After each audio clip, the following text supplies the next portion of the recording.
Buenas tardes con todos los participantes. Estamos a punto de iniciar nuestro webinar sobre PFAS, regulación, análisis y alternativas analíticas. Hoy exploraremos a fondo la problemática de los PFAS en la industria alimentaria y cómo abordar la presencia de estos contaminantes. Mi nombre es Geomara López, soy coordinadora de ventas de Ecuador y voy a moderar este webinar realizado para ustedes con bastante cariño.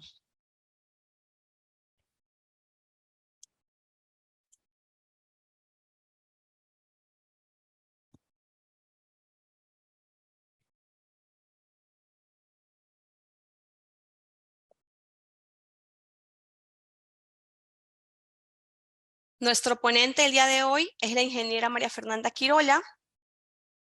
Ella es gerente general y fundadora de los laboratorios Agrorum. Tiene una formación como ingeniera en alimentos, graduada en la Escuela Superior Politécnica del Litoral. Adicional es auditora interna en calidad y sistemas de gestión e inocuidad alimentaria. Es especialista en procesos de producción de alimentos bajo buenas prácticas de manufactura y los requisitos de análisis de peligros y puntos críticos de control. Tiene entrenamiento en los laboratorios Eurofins de Alemania. Cuenta con conocimiento y experiencia en temas de seguridad alimentaria. Estamos emocionados de tenerte el día de hoy con nosotros, Fernanda. Si quieres, podemos empezar en el momento que te sientas más cómoda.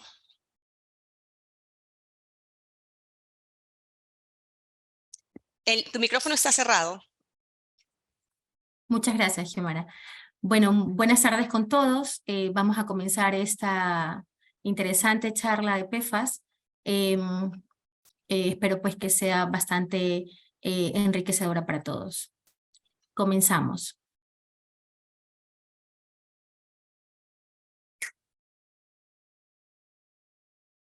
Bueno, como en la agenda hemos querido encerrar este gran tema en 4 pilares importantes con respecto a lo que conlleva a la definición de sus términos, cuál es en la práctica qué estructura química contienen los PFAS, sus aplicaciones, los riesgos y su contaminación ambiental, cómo está asociada a nuestro entorno, las regulaciones en Europa, cómo han ido evolucionando y qué desafíos analíticos presentamos los laboratorios para mantenernos en la vanguardia de la determinación de estos contaminantes.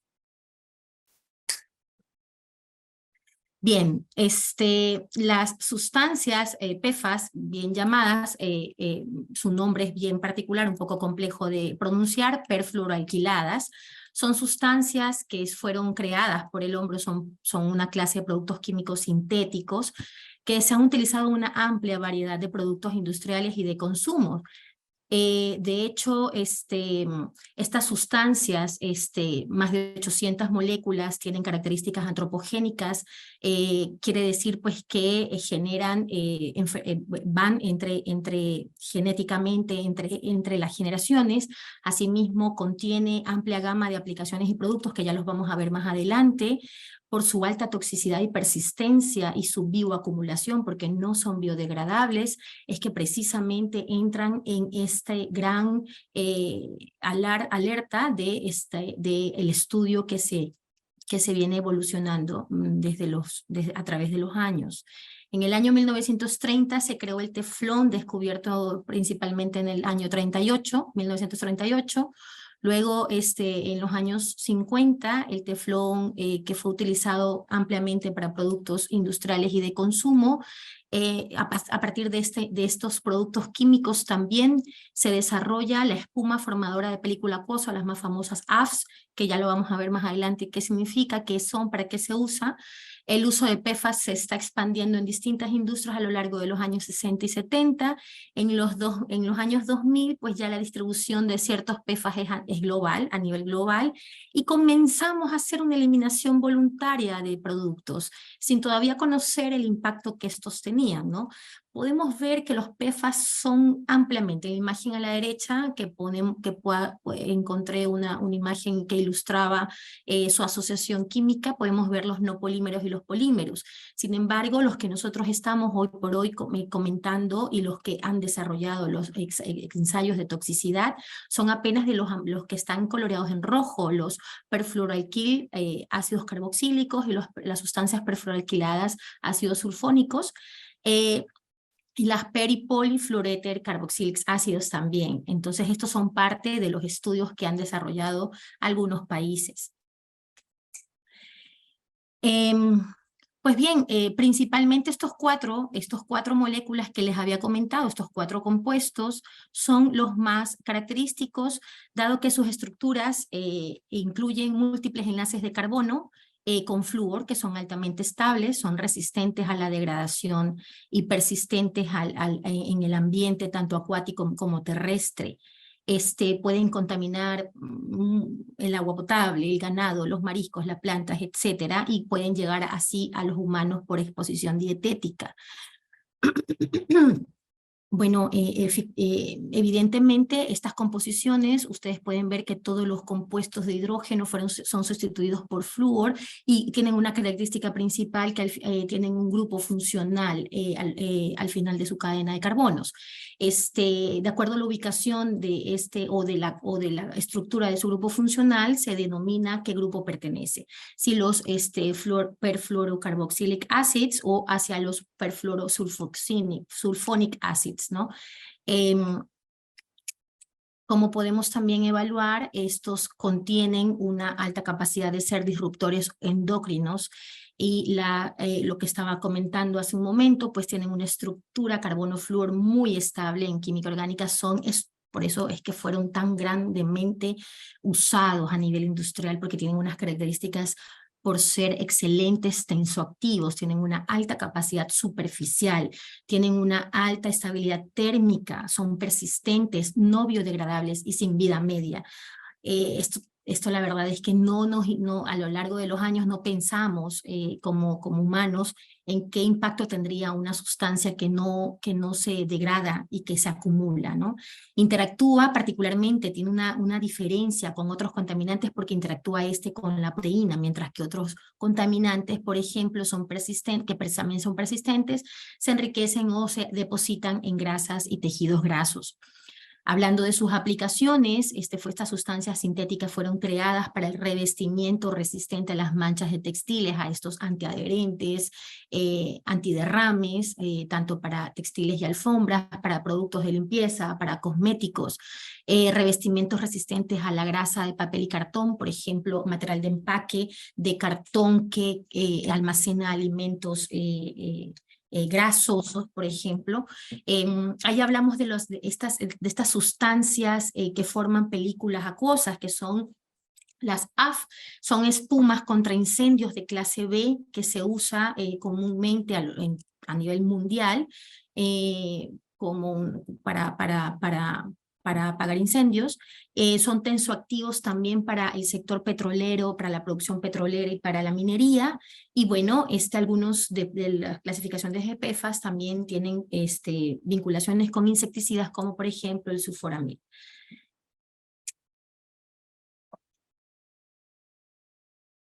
Bien, dentro de todo esto que conlleva el estudio de PFAS, es importante conocer, y es amplio esto que yo les comento. He querido atrapar un poco de información sin querer entrar en muchos términos, posiblemente algunos un poco desconocidos, pero como para irnos ilustrando un poquito cuáles son las vías y rutas de transporte de PFAS en el medio ambiente y cómo estamos expuestos en humanos.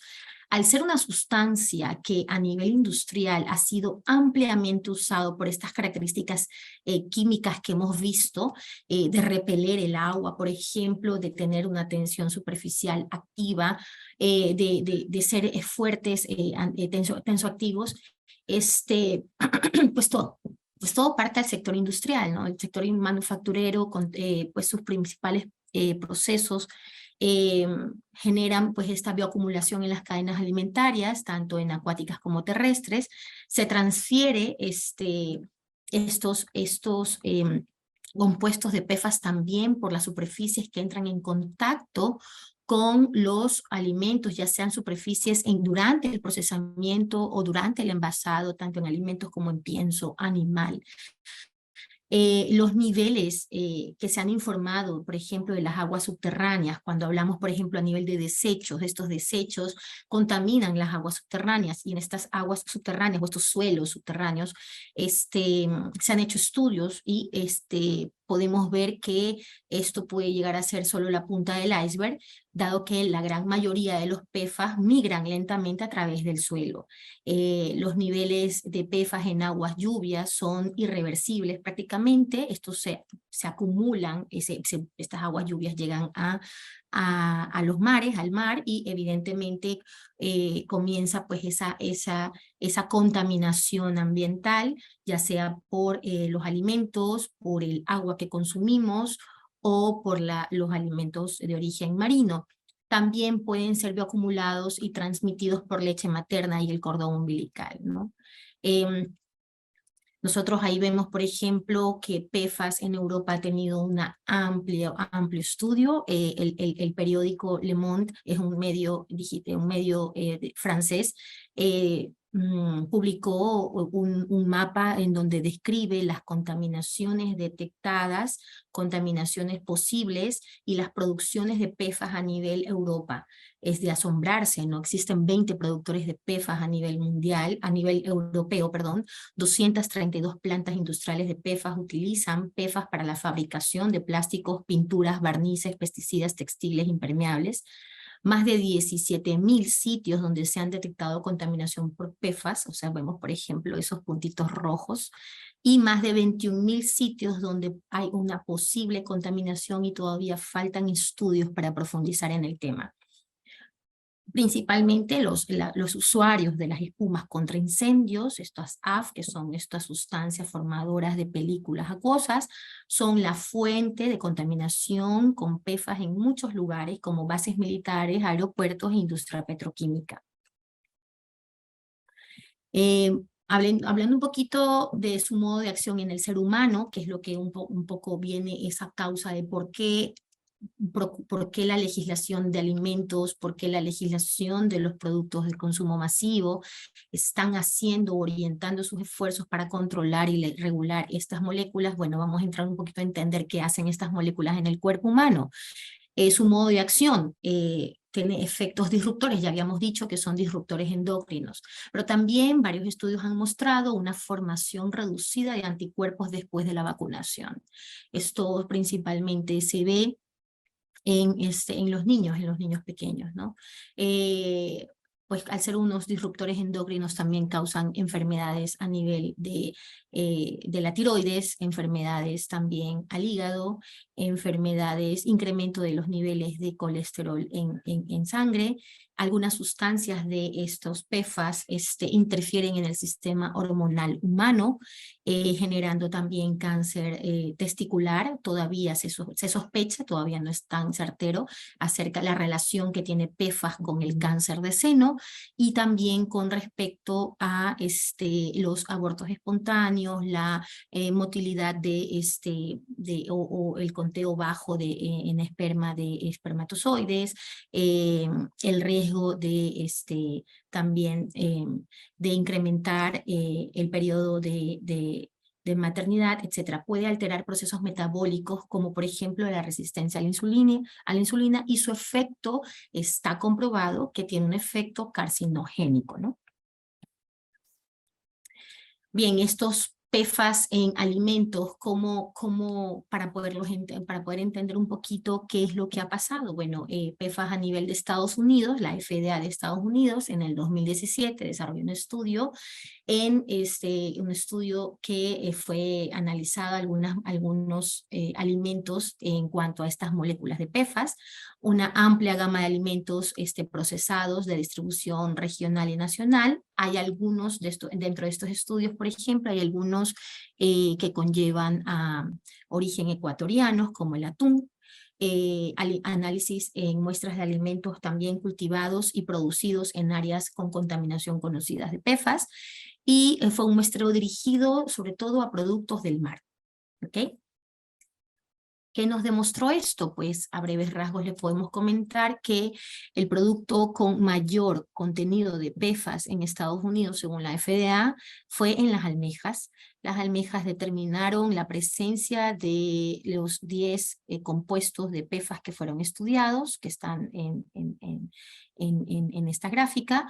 Así también, en segundo lugar, tenemos los cangrejos, también como una fuente alta en contaminación, con bueno, en almejas se tuvo un rango de 4 a 23 microgramos por kilogramo. Posteriormente también se hizo al bacalao, que no superó tanto los niveles, pero igual está por encima, bastante alerta. Sin embargo, tanto en salmón, tilapia, camarón, no hubieron determinaciones muy significativas, pero en atún sí.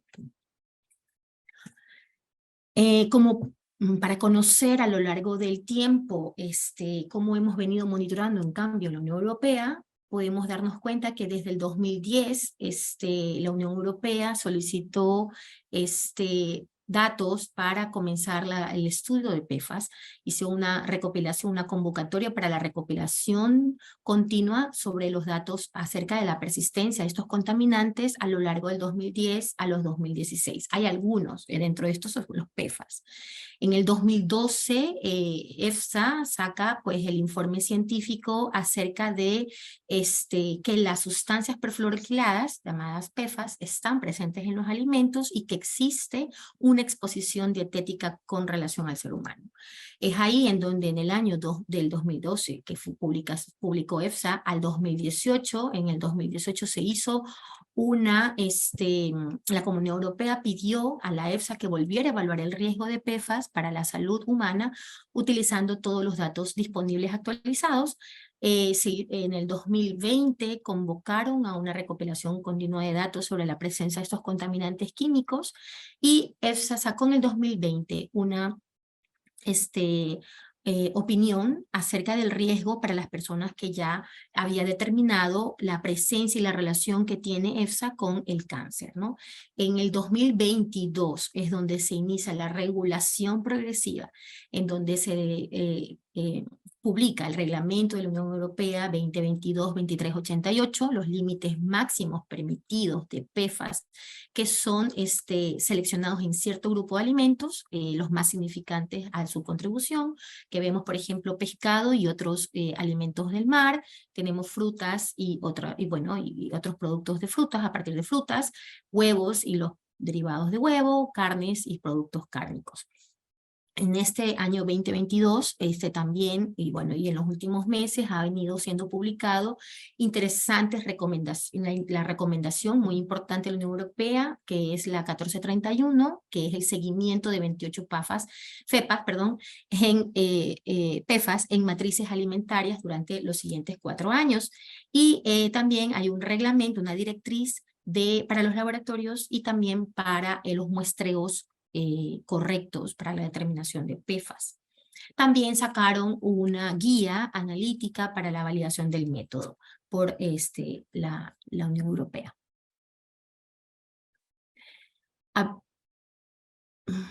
No se ve muy bien.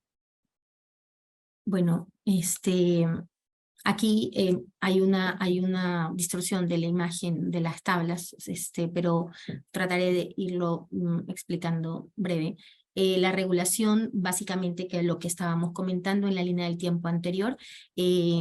Aquí quise hacer un resumen del reglamento, el reglamento que ya está establecido, que fue publicado en el diciembre del año 2022 y que arrancó el 1 de enero del 2023, el 2388 por la Unión Europea, con los límites máximos en ciertos grupos de alimentos. Ahí podemos ver, por ejemplo, huevos, cárnicos, pescados, mariscos, crustáceos, y también tenemos unos recomendaciones, que es la 1431, es la recomendación de la Comisión Europea con respecto a los otros alimentos que no están incluidos en el reglamento, pero que estos alimentos se requiere ir poco a poco haciendo los estudios para entrar en rigor más en los años venideros, ¿no?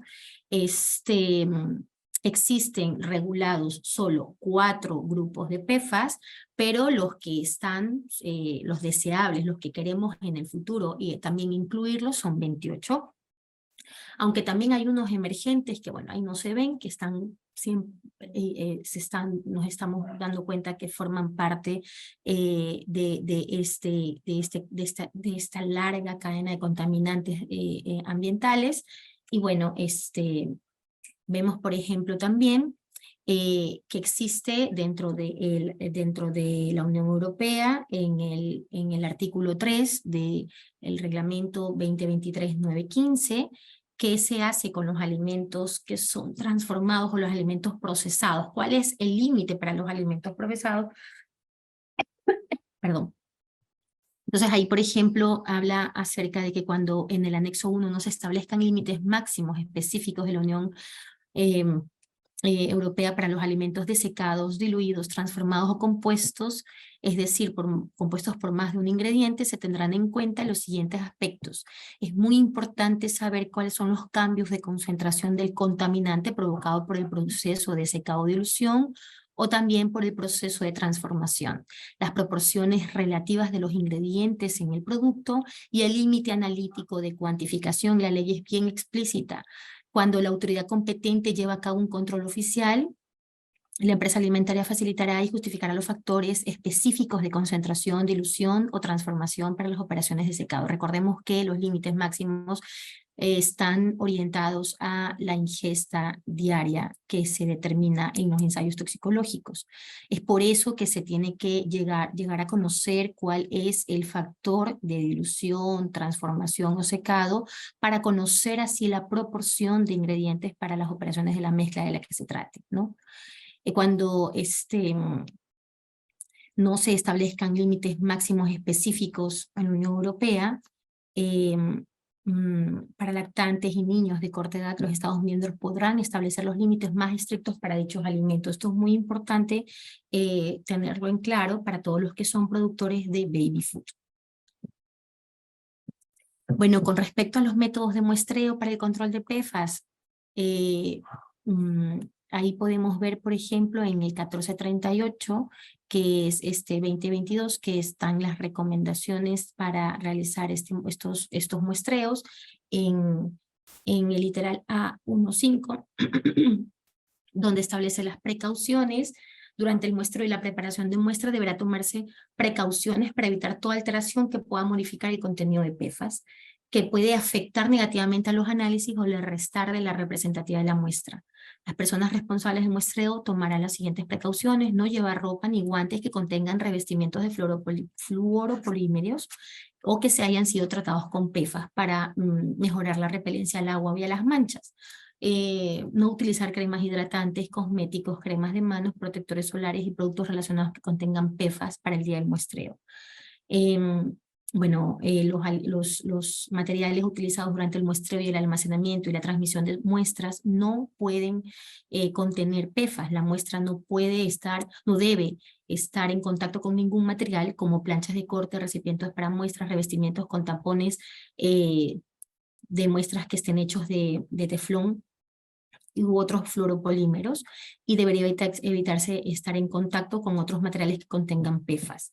Toda muestra debe ser colocada en un recipiente que sea inerte completamente y esté hecho de polipropileno, polietileno u otro material que no contenga PFAS. Por eso es muy importante tener claro cuáles son los ingredientes o cuáles son los componentes o los insumos que usamos durante los muestreos para evaluar los posibles vectores de contaminación que pueden entorpecer el análisis, ¿no? Se tomarán todas las precauciones importantes necesarias para evitar que se modifique la composición de la muestra durante el transporte o el almacenamiento. Esto lo quise hacer breve, pero verdaderamente el documento es bastante completo. Tenemos que leer bastante información respecto a cuáles son las posibles fuentes de contaminación, y vamos a ver uno que es súper crucial a nivel de laboratorios. Bien, hablando de estos documentos reglamentatorios o estas guías, estos documentos informativos que han salido, tenemos un documento de orientación propuesto por la Unión Europea para todos los laboratorios, para la determinación en el laboratorio de PFAS, tanto en alimento animal como en alimento humano. Este documento es el actualizado en el cual establece cuáles los métodos para controles oficiales que está permitido determinar PFAS. En donde, por ejemplo, podemos ver que los LOQ son dados en microgramo por kilogramo, tanto para los PFAS en todas sus formas, porque estamos hablando de que existen cuatro tipos de los que hoy por hoy están regulados, ¿no? Estos límites de cuantificación varían según su matriz y según su molécula. Se pueden dar cuenta que los límites de cuantificación deben de estar por debajo o al menos similares a los límites máximos permitidos, ¿no? La AOAC desarrolló también requisitos de rendimientos del método estándar. Esto ha sido súper interesante para los laboratorios porque los laboratorios no nos tenemos que inventar básicamente nada, sino más bien seguir estos métodos establecidos, estándares, para la evaluación de la determinación analítica en algunos productos en donde existen desafíos analíticos porque son matrices complejas. Entonces así tenemos, por ejemplo, la determinación por un método estándar, propone la OAC, que está alineado con la propuesta de la Unión Europea. Aquí existen algunos alimentos como café, alimentos de origen animal, huevos, mariscos, productos lácteos, cárnicos y piensos. Bueno, el análisis como tal, no vamos a entrar mucho en temas técnicos de cómo se realiza el análisis, porque ese no es el fin de esta presentación. Sin embargo, he tomado cierta información importante de la parte técnica, como para que ustedes orienten una mirada de esa robustez que debe de tener el laboratorio en donde ustedes destinen el análisis, porque PFAS no es una molécula que se la puede medir con facilidad. El análisis de PFAS se lo hace muy similar a un análisis de determinación de contaminantes por trazas, con una limpieza, una extracción. Primero pues se hace una fase dispersiva, se extrae la fase inorgánica de la fruta o del alimento y entra a una extracción por Ketchers. Esta extracción, dependiendo de lo que sea, líquido, líquido, sólido, líquido, posterior a esa fase de extracción que es la crucial, que es la que garantiza un cleanup súper importante, entra al equipo de lectura, que es por medio de HPLC, masas, ¿no? Y desde ahí pues entra a una serie de detectores, como pueden ver, que pueden ser un triple cuadrupolo, puede ser algunos otros tipos de detectores, que ya es para cuantificar esta concentración. ¿Cuáles son los retos que enfrentamos los laboratorios? Bueno, que el objetivo de la determinación son concentraciones muy bajas. Existe gran número de fuentes de riesgo de contaminación cruzada. Y para ciertas moléculas de PFAS, para ciertos analitos, existe un problema de selectividad, que esto lo tenemos que tener muy bien mapeado como laboratorios, que debemos de tener, robustecernos en estos desafíos que enfrentamos. El método que pone a prueba Eurofins con esa robustez técnica es el método de FDA de Estados Unidos, que como ya lo vimos anteriormente, es un método que determina todas estas moléculas, estos analitos, cerca de más de 20 analitos relacionados con estos 4 grupos de PFAS, y este método robusto puesto a punto por Eurofins, determina que existen fuentes de PFAS, escúchenme bien, atribuidas a la determinación del método. O sea, quiere decir que la muestra puede venir con con posible contaminación de PFAS, no lo sabemos, pero en el laboratorio, de acuerdo a las características que tenga el laboratorio, puede también contaminarse la muestra. Y esto es muy importante que lo tomen en cuenta porque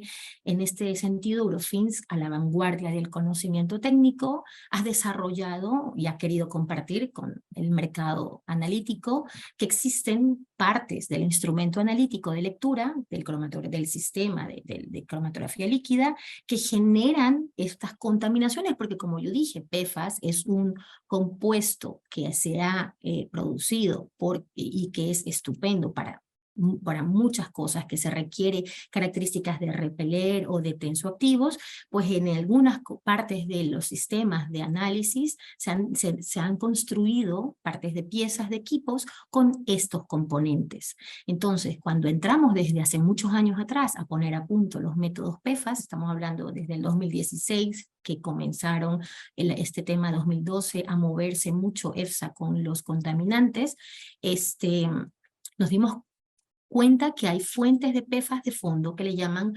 contaminación de fondo, en donde existe una contaminación por los tubos o las líneas de entrada de las piezas del cromatógrafo, ya sea de los sellos de rotor, de gasificador, la salida del cabezal de bomba. Tenemos en la fase móvil los solventes, los aditivos.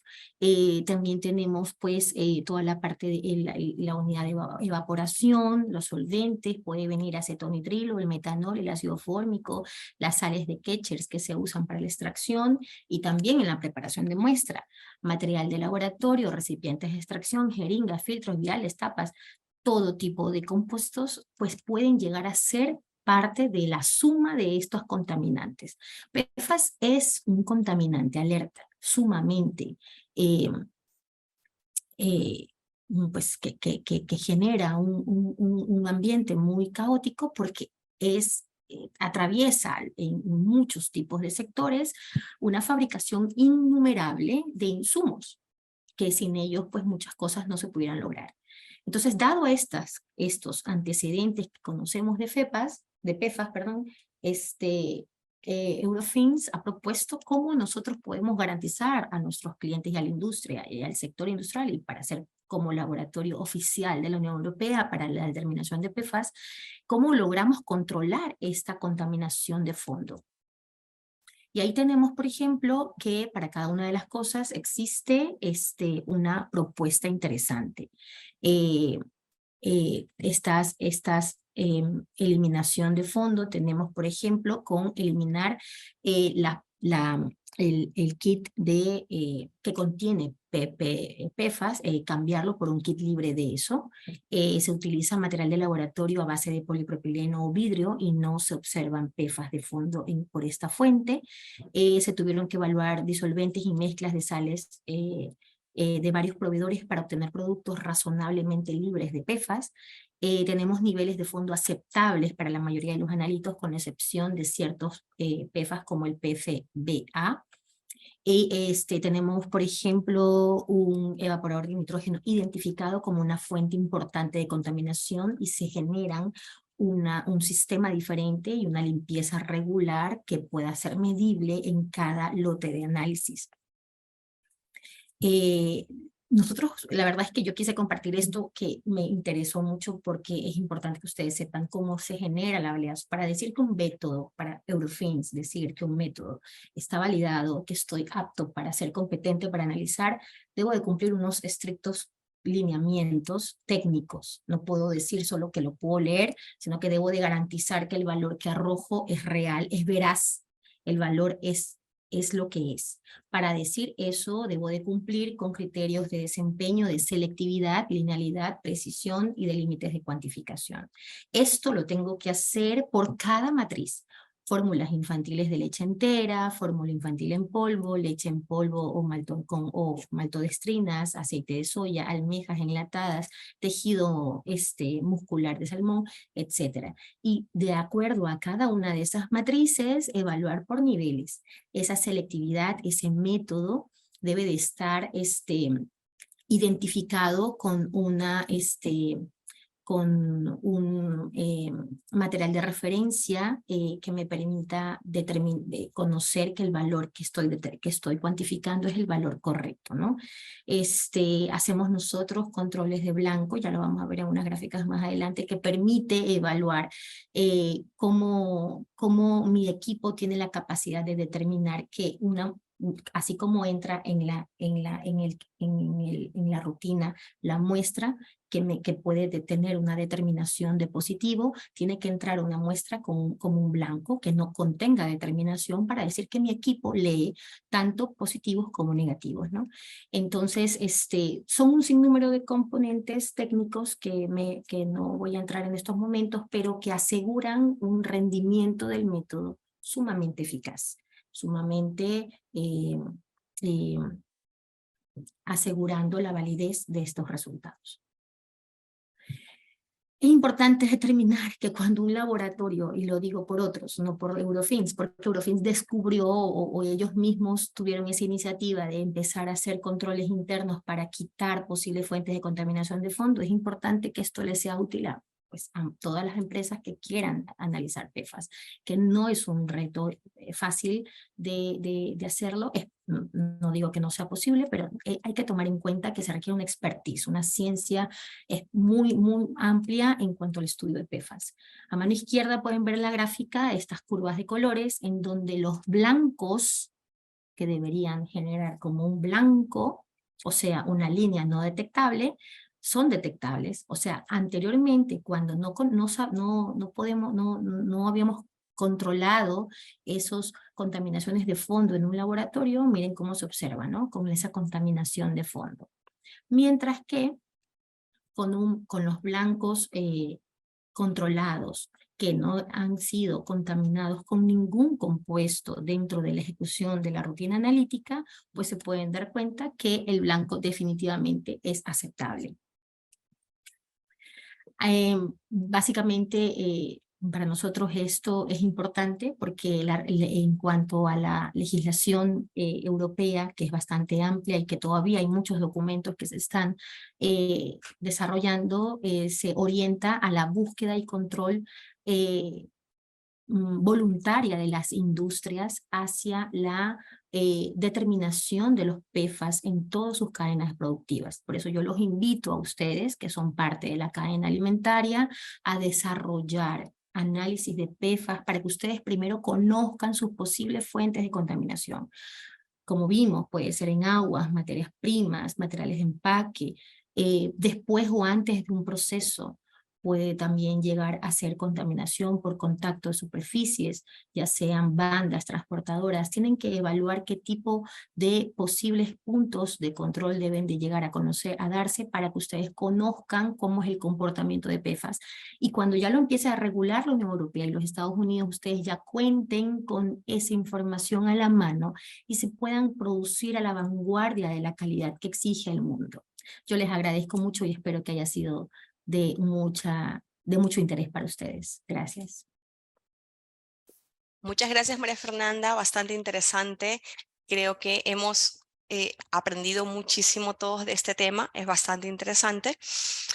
Bueno, ahora vamos a empezar con la sección de preguntas. Vamos a dar un tiempito para que todos alcancen a poner sus preguntas en la sección de preguntas y respuestas. Bueno, si debido a las limitaciones del tiempo no podríamos contestar alguna de estas respuestas, pues la registraremos, la tendremos en nuestro radar para poder respondérselas ya sea mediante correo o mediante chat. Empecemos por la primera pregunta. ¿Cómo se previene la contaminación cruzada de alimentos con PFAS en las instalaciones de procesamiento?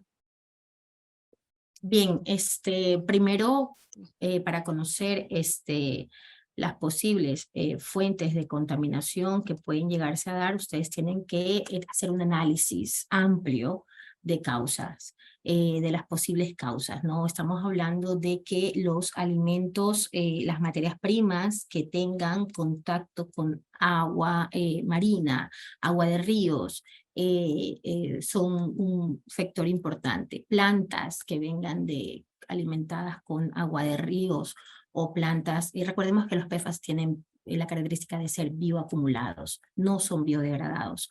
Entonces, ese es el gran reto que tenemos en la industria de alimentos, conocer mis posibles fuentes de contaminación y a partir de ellos controlar y poder mantenernos siempre en cumplimiento o al menos dentro de los límites permitidos. De acuerdo a la industria, tendríamos que hacer una evaluación, por ejemplo, los lácteos, evaluar pues esas materias primas, evaluar las posibles fuentes de contaminación con respecto al pasto o al agua que consume, a nivel cárnicos, a nivel de huevos, que es la mayor incidencia también. En los estudios determinaron que lamentablemente en suelos no se puede hacer una ¿cómo se llama? Una remediación en gran escala, solo en pequeñas escalas, porque se tienen que someter los suelos a grandes temperaturas para evaluar mm, posible destrucción de estos compuestos. Sin embargo, es sumamente complejo. Yo los invito a que primero hagamos una evaluación de nuestro proceso, evaluar con un análisis correcto de cuáles son las fuentes, aditivos, productos, por ejemplo, de origen, no les puedo decir de origen animal solamente porque también se detecta en origen vegetal. Entonces tenemos que al inicio, esto es una inversión, pero a largo plazo a eso va el control de estas sustancias. Estas sustancias no solo nos afectan a nosotros en el sector de industria de alimentos, sino también en el sector de consumos, como por ejemplo las empresas de textiles, de ropa, empresas de insumos, utensilios de cocina, insumos de limpieza, también están en las mismas condiciones porque se regulan, se están haciendo regulaciones para poder cumplir con los límites permitidos máximos de exposición para los humanos. Y eso nos tiene que llegar a saber pues cómo se comporta PFAS y dónde yo me expongo más. En el ambiente también hay exposición de PFAS. Cuando hablamos de combustiones, de materiales tóxicos, materiales plásticos, chimeneas, etcétera, ¿no? Gracias, Fernanda. Otra pregunta. ¿Cuál es la vida útil típica de las PFAS en alimentos procesados? No tenemos una vida útil y por eso es que esta molécula es inminentemente carcinogénica. Es persistente, resistente a las altas temperaturas, resistente a, a, a lavados, a procesos de saneamiento industrial, así que No no, existe una no vida útil. existe. Con esto respondiste también nuestra siguiente pregunta, que era si las PFAS pueden eliminarse durante procesos térmicos. No, y de hecho hay que evaluar que el proceso térmico no genere una concentración de Oh, los contaminantes, ¿no? Eso listo. también depende del producto. Muchas gracias. La siguiente pregunta, ¿cómo se controla la calidad de las materias primas para evitar la introducción de PFAS en la cadena de suministros de alimentos? Bueno, excelente pregunta. Yo creo que por ahí tenemos que nosotros entrar a controlar la calidad. Bueno, nosotros como Agrorum, representantes de los laboratorios de Eurofins, proponemos un paquete analítico de PFAS muy completo. Recordemos que PFAS son como 800. Los regulados son 4 grupos. De estos 4 grupos analizamos las mayores familias, o sea, las moléculas más populares, las que sabemos en ese mapa que vimos, que son las más producidas, las que están a través en muchos productos. Entonces, estas 28 moléculas que analizamos en esta corrida analítica funcionan muy similar a los pesticidas. En un solo análisis se determina la corrida completa de los PFAS. Ustedes pueden contactar con personal de servicio al cliente de nuestra empresa y les podrán emitir una cotización de los análisis de PFAS. Pero les digo, les soy así de todo corazón sincero, Eurofins es líder mundial en técnicas analíticas. No sirve de mucho analizar PFAS con laboratorios de escala pequeña, porque la determinación ausente de PFAS es un engaño de querer continuar haciendo lo mismo.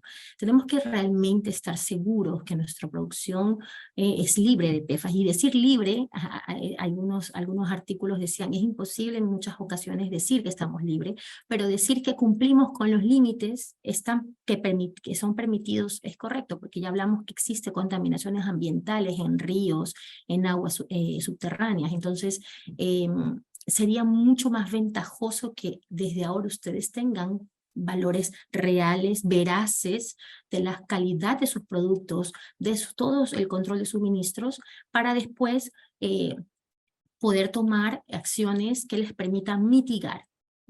Por ejemplo, filtros de carbono pueden llegar a ser un poco costosos, pero logran mitigar ciertas moléculas de cadena larga, por ejemplo, de los PFAS.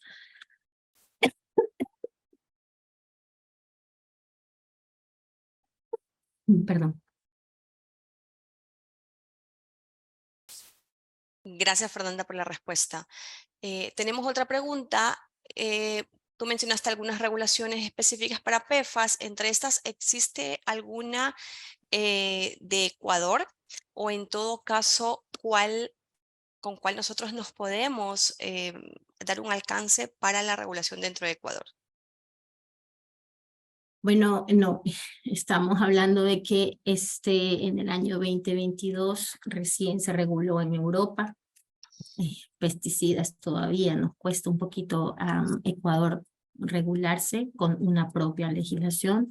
Para regular hay que requiere muchos estudios, de mucha inversión, y creo que pues Ecuador no cuenta por ahora con una legislación nacional que les permita dar una guía, una orientación.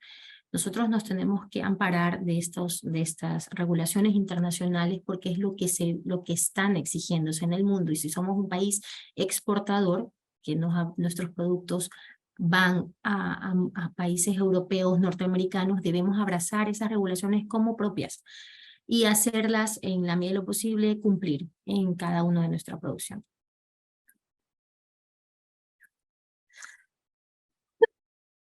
Listo.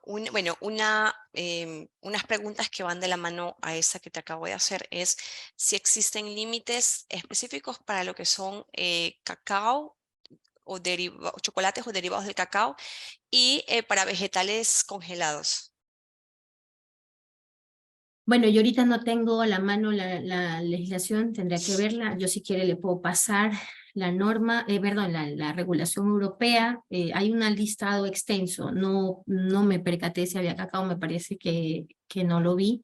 Pero en tal caso, se la podemos compartir la regulación.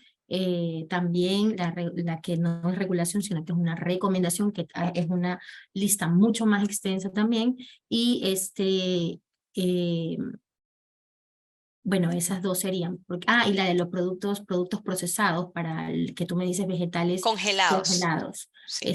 Sí, les podemos compartir si nos dejan su correo electrónico. Yo creo que en pocas horas podríamos enviarles la regulación.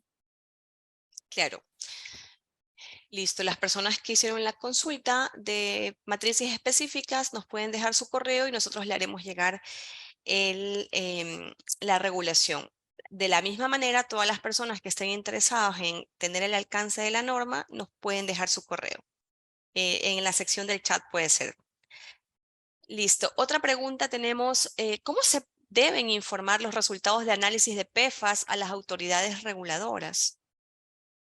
Bueno, a nivel nacional no tenemos pues un protocolo como tal de regulación de PFAS a nivel nacional, a nivel local. A nivel mundial sí, tanto el RAS, como tú conoces, Geomi, es una entidad que regula todos los contaminantes no deseados en alimentos. También existen países como por ejemplo Estados Unidos, que también tiene son sistemas de alertas de algunos otros países que proponen formas de regulación, de notificación y de tomar acciones que llegan inclusive a implicaciones legales. Sin embargo, verdaderamente Ecuador todavía estamos en pañales. Es admirable la labor que tenemos nosotros los que estamos parte de la cadena alimentaria porque localmente no existe pues, ni información para poder acudir con facilidad, ni tampoco pues organismos que estén muy bien informados con respecto a estos contaminantes. Por eso es que nosotros como laboratorio analítico somos un aliado estratégico en la industria de alimentos. Y lo que proponemos, no solamente para la industria de alimentos, para la industria de materiales de empaque, para la industria de pinturas, para la industria de alimentos de consumo, de productos de consumo masivo, papel, cartón, etcétera, lo que proponemos es que bueno, primero nos soliciten, nos permitan tener una conversación de cómo, en qué se basa su proceso para poder saber cuáles serían los principales puntos de contaminación y recomendar o sugerir test analíticos de un costo promedio que permitan ustedes tener información a la mano y de esa forma salir con eh, estos retos, estos desafíos. Son contaminantes emergentes y cada vez habrán más contaminantes emergentes de los que nos tenemos que ir preocupando. Ya no solamente es micotoxinas, pesticidas, dioxinas, drogas veterinarias, lo que es ligado a nuestra producción, sino que ahora son contaminantes ambientales cada vez más desconocidos, que casi no conocemos su comportamiento y cómo esto nos puede llegar a afectar en nuestro producto, pero que a la velocidad que van las regulaciones, muchas veces la industria se mueve un poco más lento y no los incluyen en sus planes de validación. Y eso es importante tenerlo en cuenta para que estemos a tiempo obteniendo información de que si llegasen a regularizar su producto o si su cliente comienza a incluir estas moléculas dentro de la información que comparan los resultados, pues ustedes tener ya rápido la forma de controlar. Ahora ciegas, ahora mismo a ciegas, como me hicieron la primera pregunta, ¿cómo puedo evitar la contaminación cruzada? Es difícil cuando no se tiene información de cuáles son los niveles de exposición que tienen las materias primas, los insumos, los aditivos y cuáles las máquinas que atraviesan y qué máquinas son en su composición que tiene el contacto con el alimento, compuestos derivados de los PFAS, que entre esos el teflón, pero no todos son a base de teflón, hay otros que tienen otros nombres y que forman parte de estos grupos de PFAS, ¿no? Sí, claro. Bueno, tengo otra pregunta. Para un producto en conserva, ¿después de qué tiempo de su fabricación es recomendable realizar el análisis de PFAS? Bueno, para un producto en conserva, no se tiene un tiempo porque PFAS no se biodegrada, no se inactiva, él permanece y como permanece estarán presentes en los productos en percha a lo largo del tiempo. De hecho, que si el producto vence, PFAS es posible que persista.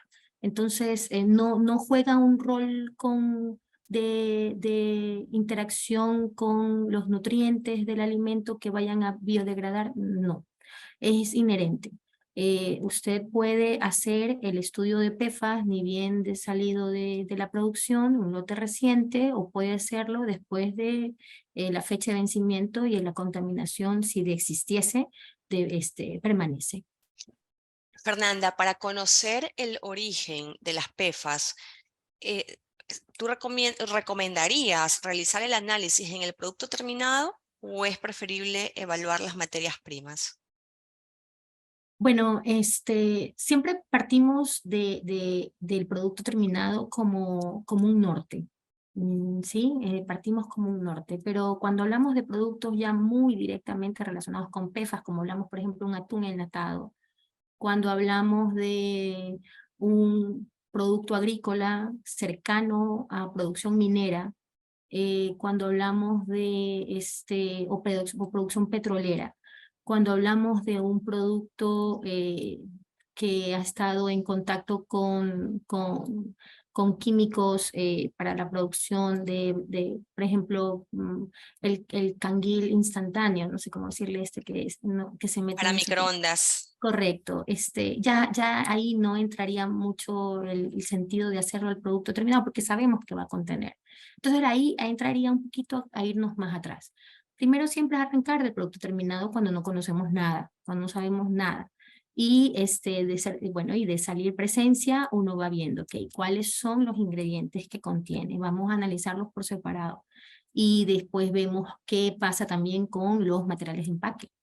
También hay que evaluar de pronto si los materias primas no contienen ni el material tampoco, pues ahí vemos a la producción, a la línea, a las bandas transportadoras, a los procesos como tal que atraviesa el producto, las temperaturas, los túneles de secado, todas las superficies que van, los insumos de limpieza, los agentes de limpieza que remueven las impurezas, tanto en las tuberías como en la superficie. Y ahí vamos poquito a poquito.